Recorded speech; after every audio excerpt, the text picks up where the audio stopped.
എൻ്റെ ലൈഫിൽ ഞാൻ ഭയങ്കരമായിട്ട് ഇരട്ടത്തടം സമയത്ത് ചിങ്ങവനം ഭാഗം, കൊല്ലാട് ഭാഗം, അതുപോലെ ഈ പൊങ്ങന്താനം, ഈ Thrikkodithanam police station, Vakathanam police station ഒന്ന് തിരക്കി നോക്കി രാഹുൽദാസിനെ പറ്റി അറിയാനുള്ള. ക്യാൻസർ ബാധിതയായി ഗുരുതരാവസ്ഥയിൽ ചികിത്സയിൽ കഴിയുന്ന രേണു സുധിയും സുധിയുടെ മൂത്ത മകൻ കിച്ചുവും തമ്മിലുള്ള പരസ്യമായ വാക്കുപോരാണ് സോഷ്യൽ മീഡിയയിൽ 2 ദിവസങ്ങളായി വലിയ രീതിയിൽ ചർച്ചയാകുന്നത്.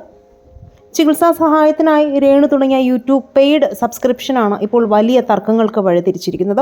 അമ്മയുടെ ഈ സബ്സ്ക്രിപ്ഷൻ വീഡിയോകൾ തനിക്ക് വലിയ മാനസിക വിഷമമുണ്ടാക്കുന്നുവെന്നും അനിയൻ ഋതുക്കുട്ടൻ്റെ ഭാവിയെ ബാധിക്കുമെന്നും ആരോപിച്ച് കിച്ചു രംഗത്തെത്തിയതോടെയാണ് പ്രശ്നങ്ങൾ പരസ്യമായത്. താൻ അമ്മയെ കാണാൻ പോകാത്തതിന് പിന്നിൽ പല കാരണങ്ങളുണ്ടെന്നും കിച്ചു ലൈവിൽ പറഞ്ഞു. എന്നാൽ കിച്ചുവിൻ്റെ ആരോപണങ്ങൾക്കെതിരെ അതിരൂക്ഷമായ ഭാഷയിലാണ് രേണു പ്രതികരിച്ചത്.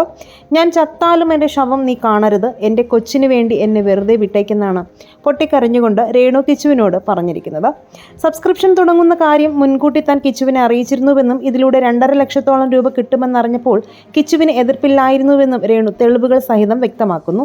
രോഗക്കിടക്കയിൽ തന്നെ തനിച്ചാക്കി പോയ മകൻ ഇപ്പോൾ ചാനൽ വ്യൂസിന് വേണ്ടിയാണ് ഇതെല്ലാം ചെയ്യുന്നതെന്നാണ് രേണുവിൻ്റെ ആക്ഷേപം.